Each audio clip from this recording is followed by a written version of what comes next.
Good day, everyone. I am John P. Nazarino, a student nurse from Mati Doctors College. Today, I am going to do the tracheostomy care. So, what is the tracheostomy care? First, it is an important nursing procedure that involves cleaning and maintaining the tracheostomy tube and the surrounding area to keep the airway clear and prevent infection. It is to perform on patients who have a tracheostomy, a surgical opening made in the neck to help them to breathe when normal breathing is not possible. So let's start. You can use the self-contained kit, which has some of the supplies you'll need. If you don't have a kit, you can purchase most supplies at local grocery store or pharmacy. You also need the supplies to deliver by your home medical equipment supplier. Distilled water, hydrogen peroxide, cotton swabs, paper cups, brushes and pipe cleaners, a clean towels or chalks, and a pair of non-sterile gloves. For your medical supplier, you have a split drain gauze pad, 2 by 2 square gauze pad, and additional gauze pads for cleaning. So before you get started on any procedure, be sure to wash your hands thoroughly for at least 20 seconds with soap and warm water.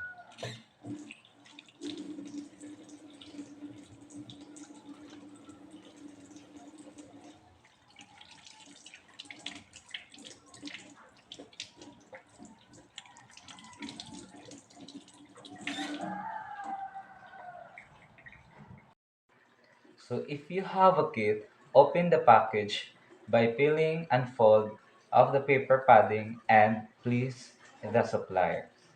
Assume nga naatay supplies.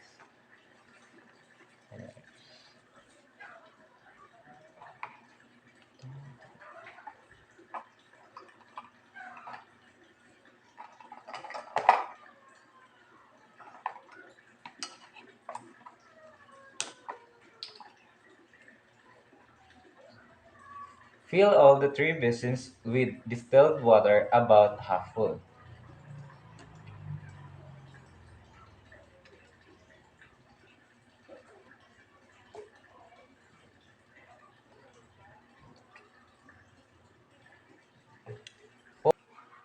Put the gloves.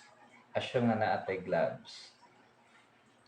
Then remove the inner cannula and place it in the large basin with the cleaners. Let it soak when you clean the stoma or the area where the tract is inserted into the neck. Assume na kani ato ang cannula. Socks.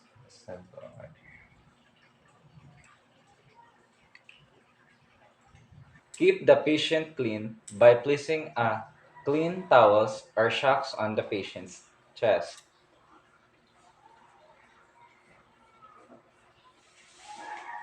Next is use the swabs that are soaking in distilled water and hydrogen peroxide to clean around the hole or stoma.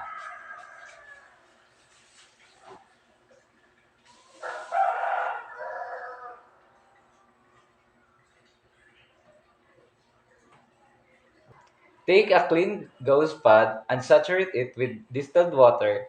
Gently pull the trach out and wipe off the top and bottom to remove any remaining hydrogen peroxide and then use the dry gauze pad.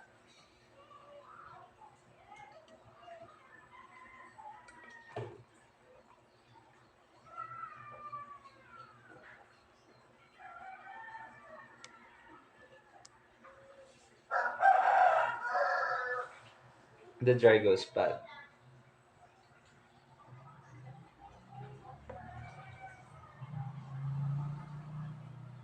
Then next is use the pipe cleaner to clean any secretions inside the inner cannula.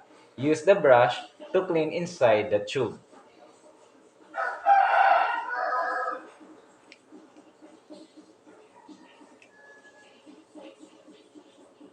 Assume na kani ang brush.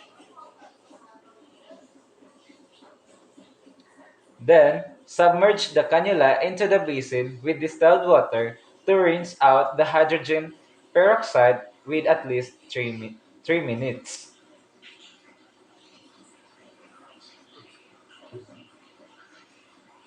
Assume na niabot na siya 3 minutes. Use the clean gauze to dry the cannula and removing water possibly inside. The clean gauze.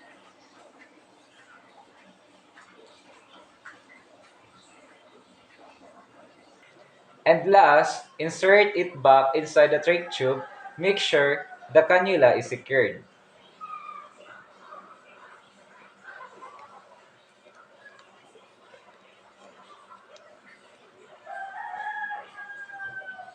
And now, use the split gauze drain to dress the newly cleaned trach tube and stoma.